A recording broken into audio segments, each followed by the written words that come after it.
Subscribe to the channel and also press the bell icon to never miss an update from Endeavour Careers. Hello and welcome to Endeavour's GK Capsule for the month of February 2022. This month, we talk about the Assam Vaibhav 2022.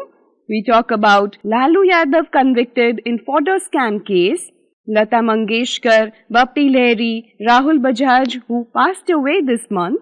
We also talk about Statue of Equality inaugurated in Hyderabad, the verdict in Ahmedabad serial blast case, how Russia declares war on Ukraine and other important highlights. So let's look at these and other news of the month. The first category is awards and recognitions. Professor Neena Gupta of the Indian Statistical Institute in Kolkata was awarded the Ramanujan Prize for Young Mathematicians. The award was presented in a virtual ceremony on 22nd February. The Ramanujan Prize is awarded annually by the Indian government's Department of Science and Technology to a researcher from a developing country. The award is given to young mathematicians less than 45 years of age who have conducted outstanding research in a given year. Professor Neena Gupta received the award for her outstanding work in affine algebraic geometry and commutative algebra. Eminent industrialist Ratan Naval Tata was conferred the Assam Vaibhav Award for the current year. The Assam Vaibhav is the highest civilian award of Assam. Ratan Tata has been awarded for his exceptional contribution towards furthering cancer care in Assam. Due to some personal reasons, Ratan Tata could not attend the original award presentation ceremony in Guwahati on 24 January. In fact, the Chief Minister of Assam, Himanta Biswa Sarma, travelled to Mumbai to personally present the award to Ratan Tata. The next category is Persons in News. Famous economist Sanjeev Sanyal has been appointed as a full-time member in the Economic Advisory Council to the Prime Minister of India. At present, Sanjeev Sanyal is serving as the Principal Economic Advisor to the Finance Minister Nirmala Sitharaman. Sanyal is a visiting scholar at Oxford University and the Institute of Policy Studies, Singapore. His appointment to the Prime Minister's Economic Advisory Council was announced on 22nd February. The Prime Minister's Economic Advisory Council is an independent body constituted by the central government that advises the Prime Minister on economic and related issues. Former Chief Minister of Bihar, Lalu Prasad Yadav, was sentenced to 5 years in jail and Rs 60 lakhs as fine in fodder scam. The decision was announced on 21st February by a special CBI court. Lalu Yadav has already been convicted in 4 other cases in the massive fodder scams which were exposed in 1996. The current case is a part of the Rs 950 crore fodder scam linked to fraudulent withdrawal of money from government treasuries in various districts of Bihar. Lalu Yadav was first convicted in 2013. He was sentenced to over 5 years in prison and disqualified from the Lok Sabha. He was again convicted by a special CBI court in 2017 in the second case and was given 3.5 years of jail. He was convicted for the third time in January 2018 for 5 years in jail. 2 months later, the special CBI court had held him guilty in the fourth case related to fodder scam and sentenced him for 7 years in prison.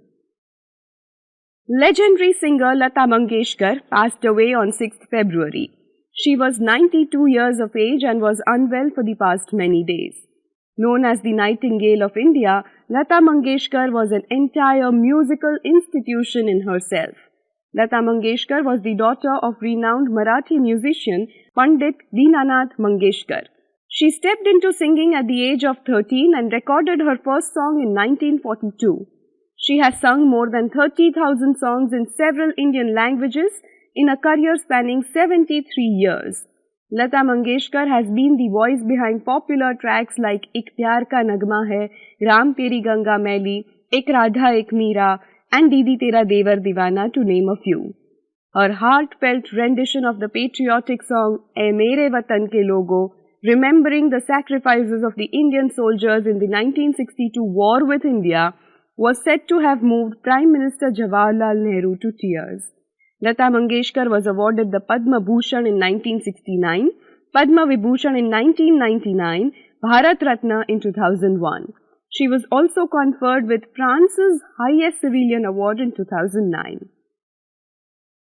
Famous singer and music composer Bappi Lahiri passed away on 16th February. He was 69 years of age. He died of obstructive sleep apnea, which is a sleep-related breathing disorder. It occurs when the throat muscles relax and block the air passage during the sleep. Bappi Lahiri was a familiar figure known for his trademark gold chains and his sunglasses. He popularized disco music in India in the 80s and 90s in films like Chalte Chalte, Disco Dancer, Namak Halal and Sharabi. Veteran industrialist Rahul Bajaj passed away on 13th February. He was 83 years of age. Rahul Bajaj was the head of Bajaj Group. Bajaj Group is one of the oldest business groups in India.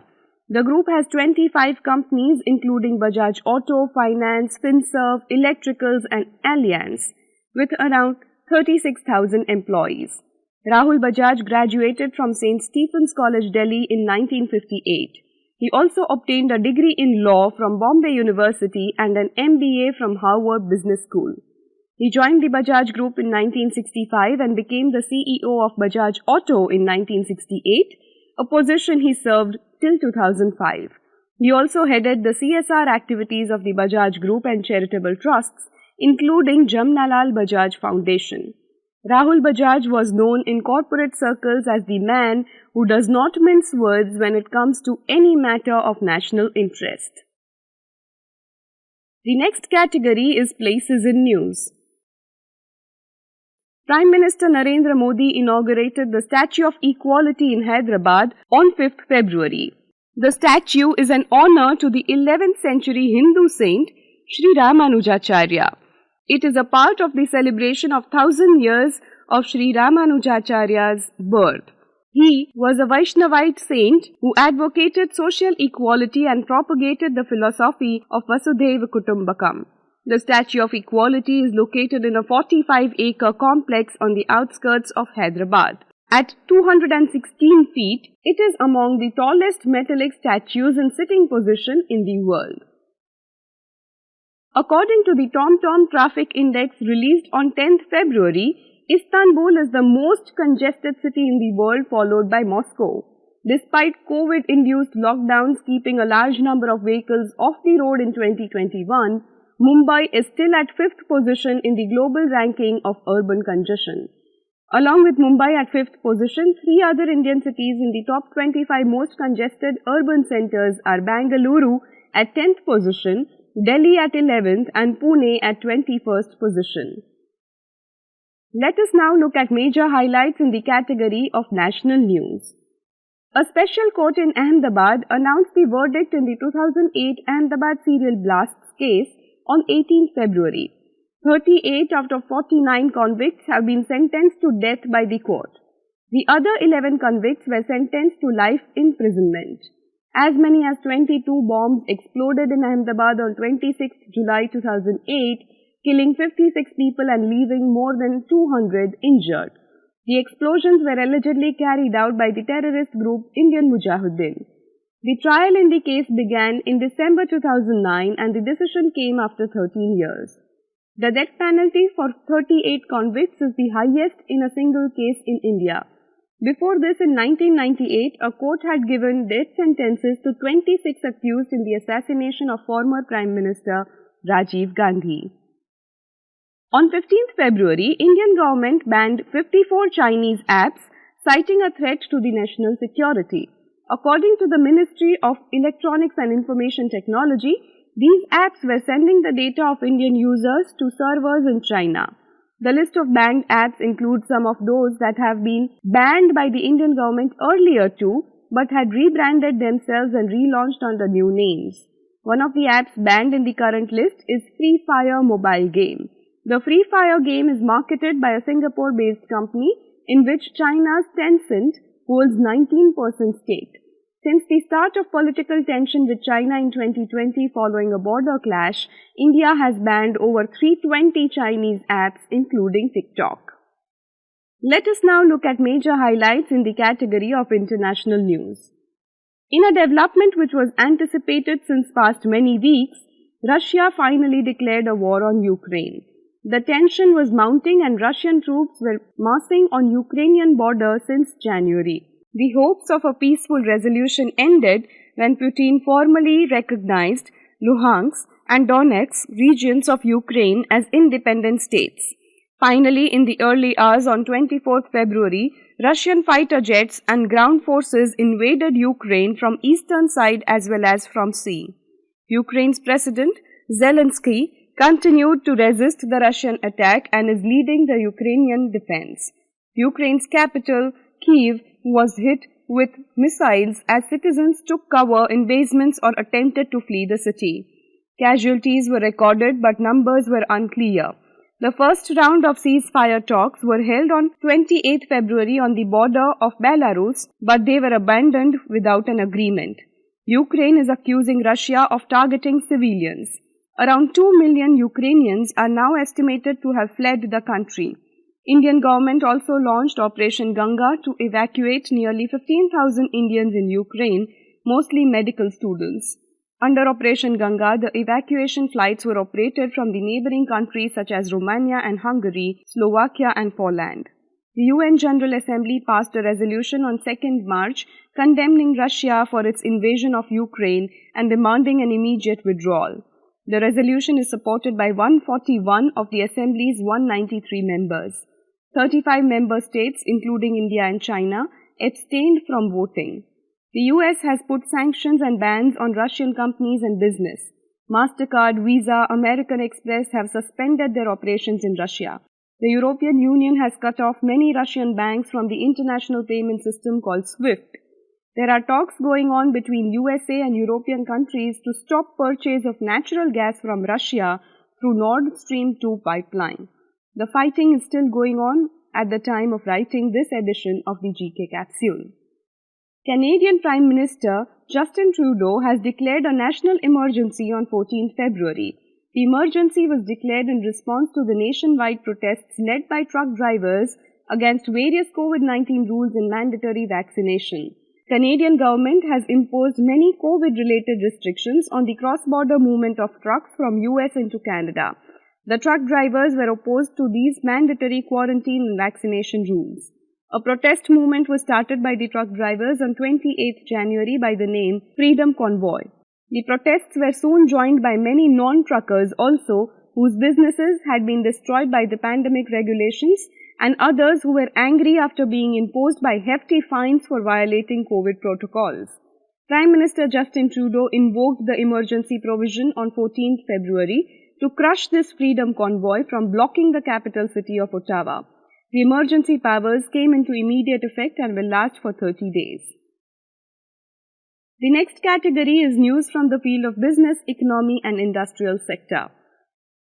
Finance Minister Nirmala Sitharaman presented the Union Budget 2022-23 in Parliament on 1st February.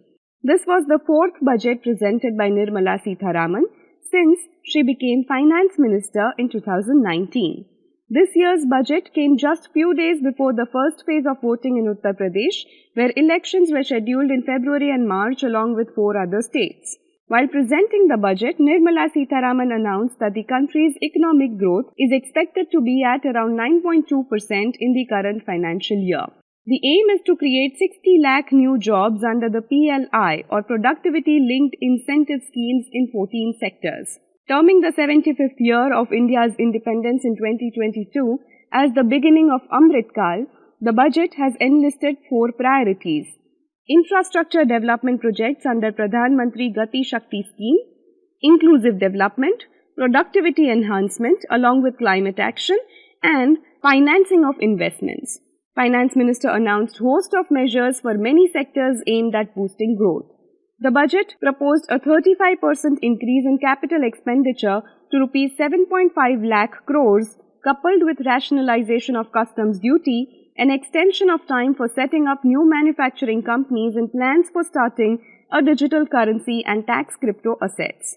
Government has kept a disinvestment target of Rs 65,000 crores which is less than the current year's achievement of 78,000 crore rupees. Alongside, the public issue of LIC is expected shortly. However, this year's budget has made no changes to the personal income tax structure, despite demands from various quarters for some sort of tax relief. In a significant move, the government has announced to tax income from digital assets at a rate of 30%. Also, the losses from sale of virtual digital assets cannot be offset against other income. RBI is also planning to launch a digital rupee in this year. The gross tax revenue for government in the budget is projected at rupees 27 lakh crores. This requires a gross borrowing requirement in the financial year 2022-23 at rupees 14.9 lakh crores.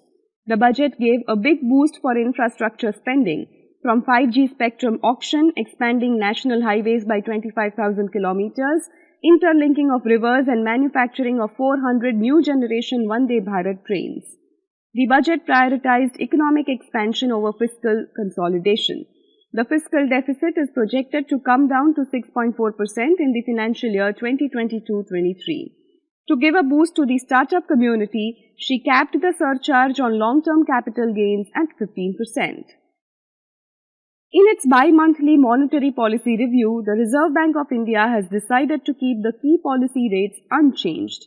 RBI kept the repo rate unchanged for the 10th time in a row at 4%. Consequently, the reverse repo rate will remain at 3.35%. The RBI decision indicates that lending and deposit rates are expected to remain unchanged in the banking system. RBI's decision not to hike rates is based on its outlook on inflation for the next financial year. Despite crude oil prices rising constantly, RBI has projected a lower retail inflation level of 4.5% in the next financial year 2022-23. In its review, RBI has projected real GDP to be 7.8% for 2022-23. In a significant development, India and the United Arab Emirates signed a new trade deal on 18th February. The deal is called Comprehensive Economic Partnership Agreement or CEPA. UAE is set to go live from June 1st. The deal is expected to boost India's trade with its third largest trading partner, and the deal will be implemented from 1st June 2022, is expected to significantly boost bilateral trade between the two countries. The India-UAE CEPA is the first comprehensive trade agreement signed by the BJP government since it came into power in 2014. The CEPA covers trade in goods, services, telecom, pharmaceuticals, as well as areas like trade barriers and dispute settlement. Import duties will be brought down to zero on India's exports to the UAE over the next 5 years. On the other hand, India will bring down import duties in 10 years. Indian exporters are likely to make substantial gains in labor-intensive sectors such as gems and jewelry, textiles, leather, footwear, furniture, agriculture, engineering products, pharmaceuticals, and automobiles. To protect sensitive sectors where increased competition may hurt livelihoods, India has placed some products in the negative list where import duties will not be reduced. These items include dairy, fruits and vegetables, tea, coffee, sugar, auto components, tires, footwear, toys, plastics, and medical devices. Both countries hope to nearly double bilateral trade in goods to $100 billion over next 5 years and achieve services trade worth $15 billion. As per conservative estimates made by India, the increased trade is likely to create 10 lakh jobs in India. CBI has recently arrested Chitra Ramakrishna, the former CEO of National Stock Exchange, in connection with the NSE co-location scandal. Chitra Ramakrishna is accused of serious lapses at India's largest stock exchange and of also sharing confidential information with an outsider. Chitra Ramakrishna's arrest comes after SEBI released a report showing the misuse of power by the top management of the NSE in a co-location scam in 2018. CBI is investigating a co-location scam since 2018. The co-location facilities are dedicated spaces with infrastructure such as power supply, bandwidth, etc. that traders can take on rent to set up their stock trading businesses. The NSE launched the co-location services in 2009. Due to the close proximity of stock exchange servers, traders in these co-location facilities had an advantage over others as they got faster access to the information feed distributed by the stock exchange. Some brokers, in connivance with insiders from the IT department of NSE, took advantage of those co-location facilities to get information earlier than others and used this data to make abnormally high profits. The scam was exposed in 2015 and the market regulator SEBI launched an investigation. SEBI imposed a fine of Rs 3 crores on Chitra Ramakrishna, the CEO of NSE, and Rs 2 crores on Anand Subramanian, the MD of NSE. The CBI is also probing the co-location scam since 2018. A recent SEBI report in the matter stated that Chitra Ramakrishna, who was appointed as CEO of NSE in 2013, was seeking guidance and sharing confidential information of the stock exchange with a spiritual guru in Himalaya. It is believed that she appointed Anand Subramanian, who did not have any exposure to capital markets, as the chief strategic officer of the exchange on the advice of that guru. Chitra Ramakrishna was removed from NSE in 2016 and is recently arrested after her bail application was rejected by the court. CBI has filed a case on 7th February against the Gujarat-based ABG shipyard for loan defaults to the tune of Rs 23,000 crores.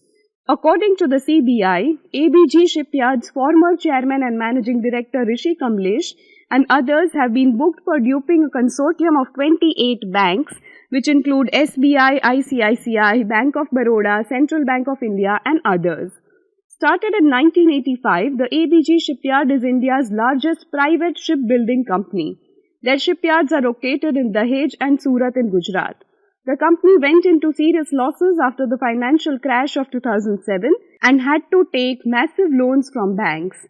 However, it diverted this cash to its overseas subsidiaries and even transferred money to several offshore parties. This fraud took place between April 2012 and July 2017.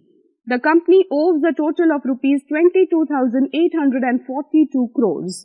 Out of this amount, largest amount is owed to ICICI, which is 7,000 crore rupees. The CBI probe revealed that latest 98 companies were floated by ABG Shipyard to divert funds which were later used to create personal assets for the companies. The next category is science and technology. In its first launch of 2022, the Indian Space and Research Organization ISRO successfully launched EOS-04 satellite on 14th February.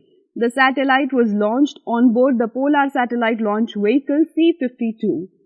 The launch was conducted from Sriharikota in Andhra Pradesh. The EOS-04 is an Earth observation satellite.